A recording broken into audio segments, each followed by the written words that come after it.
에베소서 5장 15절에서 21절까지입니다. 그런즉 너희가 어떻게 행할지를 자세히 주의하여 지혜 없는 자같이 하지 말고 오직 지혜 있는 자같이 하여 세월을 아끼라. 때가 악하니라. 그러므로 어리석은 자가 되지 말고 오직 주의 뜻이 무엇인가 이해하라. 술 취하지 말라. 이는 방탕한 것이니 오직 성령으로 충만함을 받으라. 시와 찬송과 신령한 노래들로 서로 화답하며 너희의 마음으로 주께 노래하며 찬송하며 범사의 우리 주 예수 그리스도의 이름으로 항상 아버지 하나님께 감사하며 그리스도를 경외함으로 피차 복종하라. 아멘. 네, 오늘은 2017년 마지막 주 예배이면서 또 송구 영신 예배를 드리는 날입니다. 우리가 하나님 앞에서 마무리를 좀 잘 해야 하는데 루키 강의를 마치고 어떤 말씀을 나눌까 고민하다가 에베소서 말씀을 가져왔습니다. 우리가 오후에 에베소서를 공부하고 있는데 사실은 오늘 공부할 내용입니다. 그런데 이 내용은 이제 설교로 나누기에 좀 적절할 것 같아서 제가 설교로 가져왔고요. 오후에는 이어지는 내용인데요. 결혼과 하나님의 나라, 아주 중요한 주제입니다. 이 주제 조금 집중해서 우리 함께 공부하도록 하겠습니다. 오늘 보면은 유명한 내용이죠. 우리 16절 보시면 세월을 아끼라 이렇게 말씀합니다. 그런데 제가 볼 때 이 말씀에 대한 오해가 있습니다. 두 가지 오해가 있는데요. 첫 번째는 우리 시대 입장에서 이 말씀을 생각하는 것입니다. 우리 시대는 부지런하게 살아가는 것이 미덕으로 여기는 사회 속에서 시간을 쪼개어서 살아가는 사람들을 가리켜서 인생을 잘 사는 것이다 이렇게 이해합니다. 그래서 시간을 아끼며 살아가라 이렇게 문자적으로 해석하는 것이죠.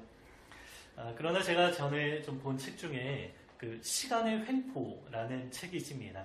이 책을 읽어보시면 현대인들이 얼마나 시간에 얽매여 살아가는가 잘 알 수 있습니다. 시계가 만들어진 것은 굉장히 오래 전이지만 박물관에 남아있는 것들을 보면 그냥 국가적으로만 사용했던 것뿐이죠. 한 나라에 한두 개 정도 사용했던 것입니다. 모든 사람이 이렇게 손목시계를 차고 다닌 것은 불과 100년 정도밖에 안 됩니다. 지금 우리가 살고 있는 이 시대는 이 시간을 활용하는 것에 상당히 집착하고요.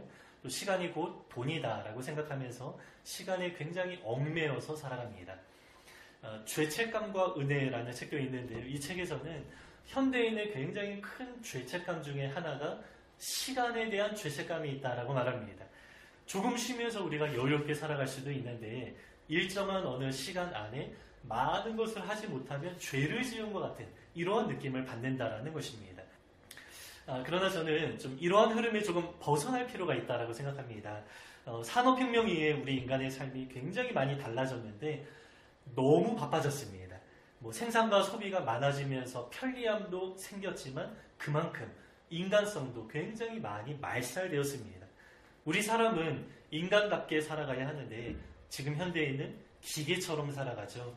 거대 도시라는 큰 기계 안에서 작은 부속품처럼 여기는 것입니다. 이러한 사회에 잘 적응하는 것이 교육의 목적이다 이렇게 말합니다. 그러니까 교육은 세상에서 세상에 잘 적응하는 사람들을 만들어내는 것이죠. 그러나 우리는 하나님의 사람으로서 이 세상을 살아갑니다. 그러니까 성도는 이 세상에서 살아가는 모습이 조금은 다를 수밖에 없습니다. 그래서 저는 개인적으로 하나님께서 우리에게 요구하시는 방식대로 살아가게 된다면 이 시대 사람들의 일반적인 모습보다는 약간은 조금 게으르게 보여지지 않을까 생각합니다. 특별히 현대인은 사랑할 시간이 너무 부족합니다. 우리가 옆에 있는 사람들을 돌보고 사랑한다면 굉장히 거기에 많은 시간과 물질과 많은 것들을 소비해야 합니다. 그러나 사람들은 다 자기를 위해서 살아가면서 아주 바쁘게 살아가죠. 부지런함이 미덕처럼 여겨지는 세상인데 중요한 것은 무엇을 위해서 그렇게 열심히 살아가는가 생각해 봐야 합니다. 우리가 성도로서 살아가야 합니다. 하나님의 백성으로서 예배도 하고 말씀도 보고 기도하다 보면 세상이 요구하는 그 많은 것들을 우리가 다 해낼 수가 없습니다. 자기 개발하고 세상에서 성공하기 위해 세상 사람들처럼 살아가면 아마 24시간도 부족하지 않을까 생각합니다. 로마서 12장 2절에서는 이렇게 말씀합니다. 너희는 이 세대를 본받지 말고 오직 마음을 새롭게 함으로 변화를 받아 하나님의 선하시고 기뻐하시고 온전하신 뜻이 무엇인지 분별하도록 하라. 세상에 잘 적응하기보다 분별하라 말씀합니다. 이 세대를 가리켜서 좀 이렇게 말하는데요. 분주함 속의 무익함 이렇게 표현합니다. 분주하게 많은 것을 하면서 살아가지만 무엇을 위해 살아가는지 모르고 방향성도 명확하지 않고 무익하게 살아가는 이 세상 많은 사람들의 모습이다라는 것입니다. 그래서 우리는 주님과 함께 약간의 여유를 가지고 또 이제 때로 잘 쉬면서 살아가는 것도 사실은 괜찮은 것 같습니다. 중요한 것은 바쁘게 이것저것 많이 하면서 사는 것이 아니라 어떻게 살아가는가, 이것이 아주 중요하다는 것입니다. 주님도 마르다에게 말씀하시죠. 이것저것 많이 하지 말고 하나만 해도 좋겠다, 이렇게 말씀하셨습니다. 마르다 입장에서 마리아가 어떻게 보였겠습니까? 약간 좀 게으르게 보였을 것입니다. 마르다는 그냥 주님의 발 앞에 앉아서 말씀만 들었습니다. 그런데 예수님은 오히려 마르다가 아니라 마리아를 칭찬하시죠. 마르다가 바쁘게 많은 것을 하면서 많은 음식을 차렸지만 주님이 원하시는 것은 그것이 아니었습니다. 그래서 여러분, 우리가 무엇을 위해 살아가는가, 어떻게 살아가는가, 이 문제가 훨씬 더 중요하다는 것입니다. 오늘 본문은 우리에게 세월을 아끼라 이렇게 좀 말씀하지만 사실은 시간을 아끼라 이러한 의미는 아닙니다. 제가 그 문맥 구조를 굉장히 좀 중요하게 여기는데 문맥상 시간에 관련된 가르침 전혀 없습니다. 나중에 그 의미를 좀 나눌 텐데요. 또 한 가지 오해가 있습니다. 여러분, 그 신약 성경에 헬라어로 기록되었죠. 그래서 사람들이 헬라어 단어로 연구를 합니다. 그런데 헬라어로 연구하는 것까지는 좋은데 헬라의 신과 관련하여서 설명하는 사람들이 있습니다. 제가 대학 다닐 때 선교단체에서 이 설교를 굉장히 많이 들었는데요. 여러분, 그 시간이라는 단어, 이 시간이라는 그 헬라어가 두 가지가 있는데 크로노스 그리고 카이로스, 이렇게 두 가지가 있습니다. 모두 헬라의 신 이름에서 비롯된 단어입니다. 크로노스는 우리가 생각하는 그 물리적인 그 시간을 의미하고요. 카이로스는 어느 특별한 기회를 의미하는 단어입니다. 두 단어의 의미가 헬라의 신화에서 나왔는데 제가 대학 다닐 때 어느 분께서 설명하는데 헬라의 신화 이야기를 곁들여서 설교하는 내용을 제가 들었습니다. 당시에는 이제 들을 때는 그럴듯하게 여겨졌는데 그러나 지금 생각하면 크게 잘못되었습니다. 하나님의 말씀인 성경을 설명하는데 헬라의 신화를 배경으로 설명하는 것은 합당하지 않습니다. 저는 이러한 해석에 전적으로 반대합니다.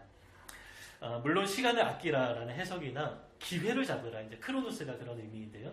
기회를 잡으라, 이런 해석이 어떤 면에서 우리에게 좋은 의미를 주기도 합니다. 그러나 중요한 것은 좋은 의미냐 아니냐와 상관없이 성경의 의도가 무엇인가를 우리가 파악하는 것이죠. 본문에서 말씀하는 성경의 의도가 분명히 있는데 우리 시대 입장에서 우리가 받아들이거나 혹은 헬라의 신화에 빗대어서 받아들이면 안 된다는 것입니다. 왜냐하면 성경의 진리가 윤리적인 교훈 정도로 전락할 수도 있기 때문이죠. 그러면 여러분, 우리가 어떻게 해석해야 합니까? 아주 중요한 해석의 두 가지 원리가 있는데요. 하나는 그 단어가 헬라의 신화가 아니라 성경 안에서 어떻게 쓰였는가, 이것이 이제 용례 연구라고 합니다. 신약에 이 카이로스라는 단어가 곳곳에 나오는데 성경 안에서 어떠한 의미로 사용되었는가, 이것을 먼저 보아야 하고요. 또 하나는 우리가 많이 하는 겁니다. 전후 문맥을 통해서 이 단어가 어떤 의미로 해석해야 하는가 봐야 하는 것입니다. 용례 연구, 또 문맥 연구, 이 두 가지 원리를 가지고 본문의 의미를 제가 개인적으로 해석해 보았습니다. 먼저는 이 단어가 성경에서 어떻게 쓰였는가 살펴보니까 이 단어는 시간이라고 했습니다. 그러나 어느 사건과 관련하여서 사용되었습니다. 그러니까 시간과 사건, 시간과 어떤 행동을 연결해서 기록되었다는 것입니다. 그래서 성경에서 카이로스를 번역할 때 이렇게 번역합니다. 뭐뭐할 때, 어느 사건이 일어난 그때, 그 시간, 이러한 의미로 카이로스라는 단어를 사용하는 것입니다.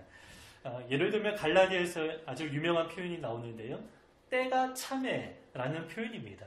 여러분, 때가 참에, 그때가 무엇을 의미합니까? 예수님께서 이 땅에 오신 그 사건, 그때를 가리키는 것입니다. 그래서 예수님께서 오신 사건과 때가 참에, 이렇게 사건과 시간을 연결하는 것이죠. 그러면 본문에서 세월을 아끼라라고 하시는데 어느 사건과 연결된 때를 의미하는 것입니까? 본문의 전후 문맥을 볼 때 순종입니다.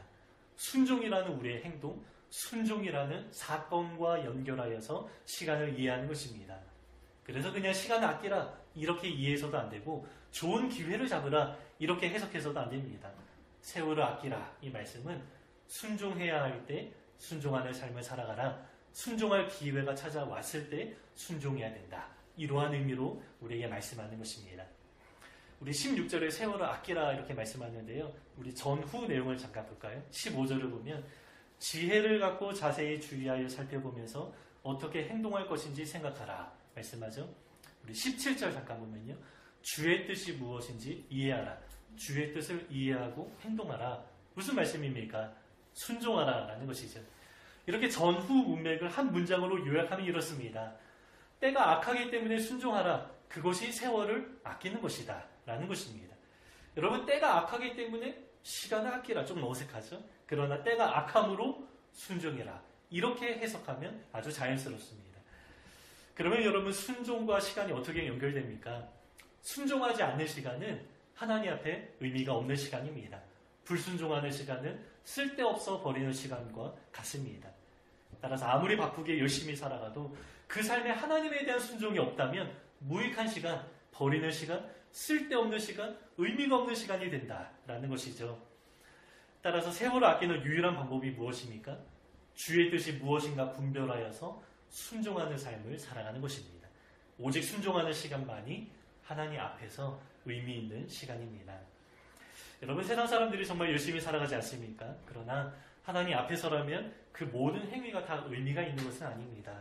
그러나 여러분, 우리 성도들 어떻습니까?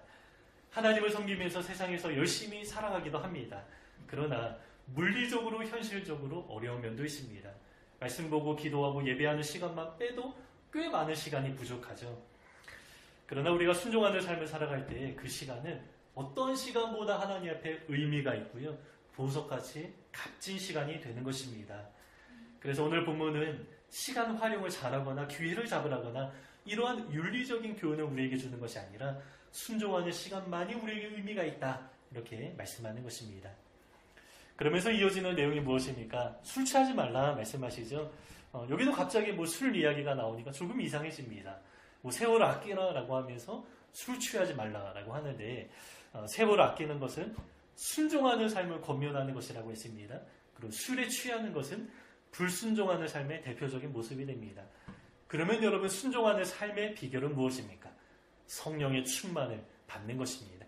성령의 충만을 받아야 주의 뜻에 순종하는 삶을 살아갈 수 있기 때문입니다.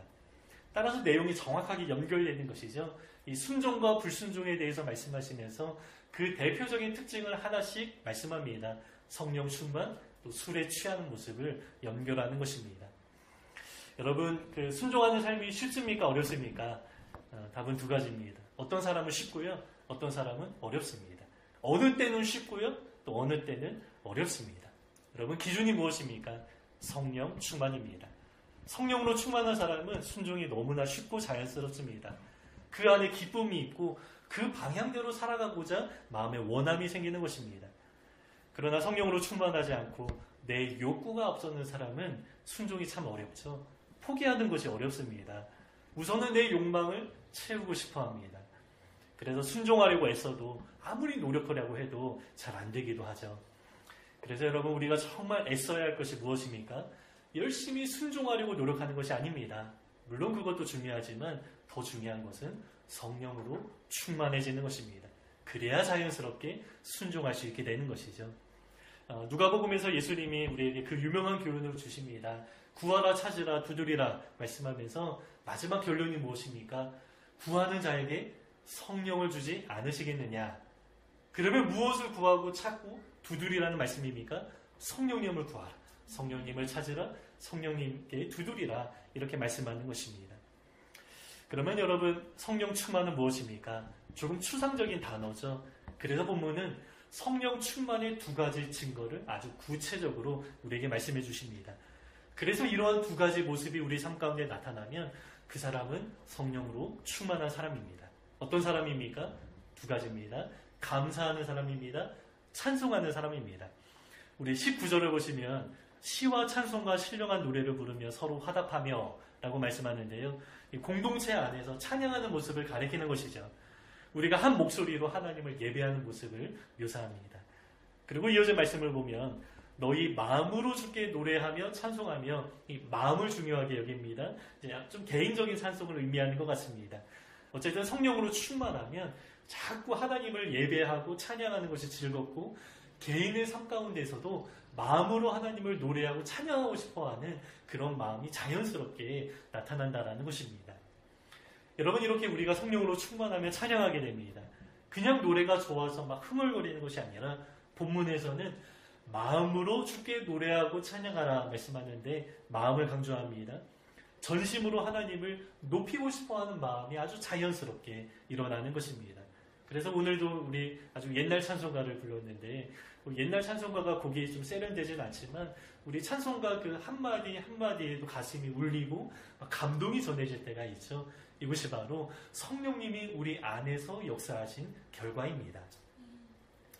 두 번째 특징은 감사입니다.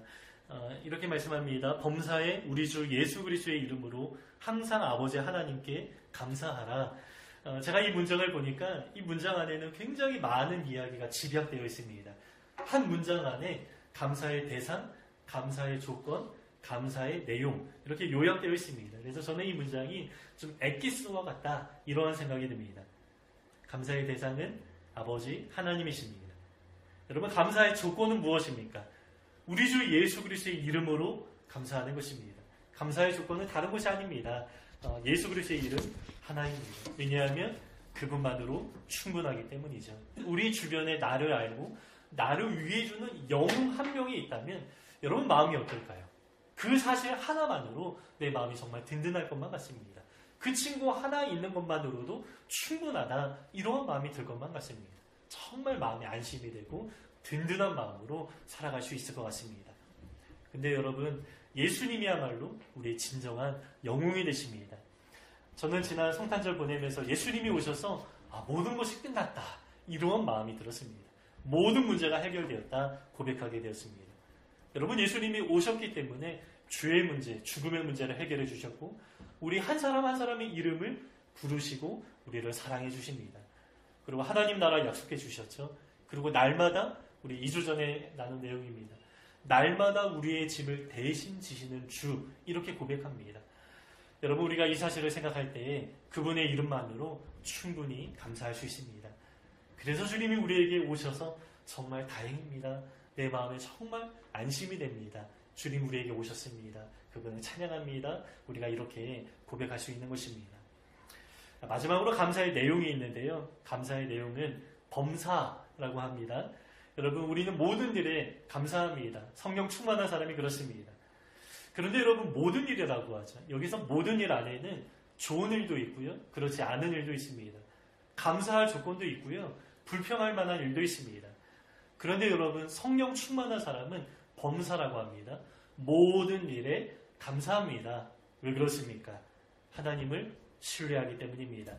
비록 우리 삶에 내가 원하지 않는 일이 일어날지라도 결국에 하나님이 어떻게 하십니까? 합력해서 선을 이루십니다. 그 하나님의 손길, 하나님의 역사를 신뢰하면서 믿음으로 감사하는 것이죠. 모든 것을 다 잃어도 나를 사랑하는 하나님은 우리가 잃어버리지 않습니다.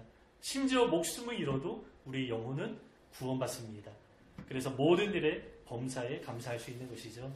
이렇게 성령 충만한 사람은 하나님을 신뢰하기 때문에 이렇게 모든 일에 범사에 감사합니다. 이렇게 감사와 찬양, 성령 충만의 두 가지 결과입니다.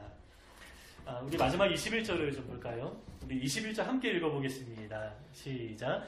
그리스도를 경외함으로 피차 복종하라. 네, 여기서 서로 복종하라 이렇게 좀 말씀하는데요. 여러분, 복종이라는 단어에 조금 비굴한 느낌이 담겨있지 않습니까? 내가 원하지는 않는데 어쩔 수 없이 상대방의 말에 굴복해야 되는 그러한 상황이 좀 떠오르게 됩니다. 그런데 우리 마음이 비굴하지 않으면서 서로에게 복종할 수 있는 비결이 있습니다. 그것이 바로 그리스도를 경외하는 것이죠. 그래서 그리스도를 경외함으로 서로에게 복종하라 이렇게 말씀합니다. 여러분, 우리가 주님을 두려워하는 마음으로 주님 앞에 복종하고자 하는 태도가 있을 때 서로에게도 아주 자연스럽게 복종하게 됩니다. 성경에는 보이는 형제를 사랑하지 않는 자가 어찌 보이지 않는 하나님을 사랑할 수 있겠느냐 이렇게 말씀하는데요. 하나님에 대한 태도하고 우리 사람에 대한 태도, 이웃에 대한 태도가 서로 연결되어 있다라고 말씀하는 것이죠. 그래서 제가 자꾸 강조하는 게 무엇이냐면 여러분, 신앙과 인격은 하나입니다. 간혹 우리 주변에 그렇게 보이지 않는 경우도 있지만 저는 개인적으로 인격이 바르지 않다면 그 신앙도 바르지 않은 결과다 이렇게 봅니다. 왜냐하면 여러분, 신앙이라는 것이 무엇입니까? 신앙은 인격입니다. 신앙은 하나님과 인격적인 교제를 하는 것이고요. 우리가 교제하는 그 대상이 바로 인격적인 분이십니다. 그래서 우리가 하나님과 인격적인 교제를 정말로 실제적으로 나누는 사람이라면 인격이신 하나님으로부터 우리가 영향을 받고 그분을 닮아가게 될 수밖에 없습니다. 그러면 그러한 태도가 자연스럽게 다른 사람들에게도 나타나게 되는 것이죠. 그래서 하나님과의 관계, 또 사람들의 관계 같은 것입니다. 복종의 원리도 같습니다. 하나님께 복종하는 사람은 서로에게도 복종합니다. 하나님의 말씀에 귀를 기울이는 사람은 서로의 말에도 경청합니다. 반대로 내 말을 주장하는 사람은 하나님 앞에서 어떻게 합니까? 그런 성도들 여러분 우리 주변에 많지 않습니까? 하나님 앞에 자꾸 요구하는 것입니다. 하나님의 말씀을 듣고 순종하기보다 자꾸 나의 기도 제목, 나의 입장을 주장하는 그러한 기도도 많이 우리가 듣습니다. 그래서 상대의 말에 귀를 기울이지 않는 사람은 하나님의 음성에도 귀를 기울이지 않습니다. 자기 주장만 할 뿐입니다. 오늘 본문에서 피차 복종하라 말씀하는데 여러분, 그 조건이 무엇입니까? 그리스도를 경외함으로. 그리스도를 경외해야 무엇을 할 수 있습니까? 서로에게 복종하는 삶을 살아갈 수 있다는 것입니다. 이 관계는 성도뿐만 아니라 저와 여러분과의 관계, 모든 관계 속에 다 적용되는 것입니다. 오늘 본문은 이제 세월을 아끼라 이제 말씀했는데요. 시간을 아끼거나 뭐 기회를 잡으라 이런 윤리적인 수준의 의미가 아닙니다. 순종하는 삶을 말씀하는 것입니다. 순종하는 삶만이 하나님 앞에 의미가 있다라고 하십니다. 아무리 열심히 살아도 순종하지 않으면 하나님 앞에 버려지는 시간과 같습니다. 오직 순종하는 시간만이 우리에게 하나님 앞에서 남는 시간입니다. 그러면 어떻게 순종할 수 있습니까? 성령 충만해야 한다 말씀하시죠. 그러면 어떤 모습이 성령 충만한 모습입니까? 마음으로 하나님을 찬양합니다. 그리고 범사에 우리 주 예수 그리스도의 이름으로 아버지 하나님께 감사하는 모습입니다. 그리고 마지막으로 나눴습니다. 피차 복종하는 태도입니다. 이러한 모습을 통하여서 이제 성령 충만하여서 순종하는 삶을 살아가게 된다 말씀하십니다. 이제 오늘은 2017년을 이제 다 이제 살아가고요. 이제 한 해를 마무리하고 있습니다. 여러분, 지난 1년의 삶을 돌아볼 때 어떻게 살았습니까? 때가 악하기 때문에 순종하라 말씀하시는데 이 악한 세대 가운데 우리가 얼마나 하나님의 말씀 앞에 순종하며 살아갔는지 우리가 함께 좀 돌아보기 원하고요. 이제 몇 시간 지나면 2018년을 맞이하게 됐는데 2018년은 우리가 정말로 하나님의 말씀 귀를 기울이면서 또 순종하는 삶을 살아가기 원합니다. 성령으로 충만해야 됩니다.